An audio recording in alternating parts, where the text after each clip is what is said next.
আল্লাহ তাআলা বলছে বান্দা গুনাহ ছাড়তে হবে, পাপ ছেড়ে দিতে হবে। গুনাহ আমরা জানি, গুনাহ ছেড়ে দিতে হবে। নবী সাল্লাল্লাহু আলাইহি ওয়াসাল্লাম বলছেন ওয়া ইন্নাল ফুজুরা ইয়াহদি ইলান নার। আল্লাহর নবী বলছেন উম্মত, প্রত্যেকটা গুনাহ তোমাদেরকে জাহান্নামের দিকেই টেনে নিয়ে যাবে। গুনার শেষ ঠিকানা জাহান্নাম। প্রতিটা গুনার ওই পিঠে আগুন আছে।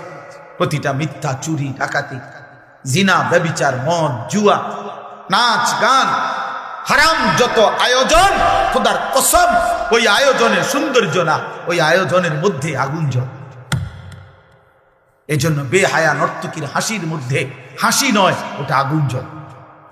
বেপর্দা নারীর শরীরে আপনার সাজসজ্জা নয়, বরং আগুন জ্বলে। আগুন আগুন জ্বলে। সুদের টাকায় আগুন জ্বলে, ঘুষের টাকায় আগুন জ্বলে, কিস্তির টাকায় আগুন জ্বলে, 2 নম্বরই টাকায় আগুন জ্বলে।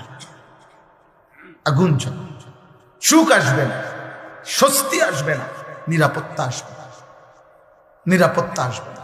গুনাহ ছেড়ে দিতে হবে। আমিও, আপনিও, সবাই সবাই।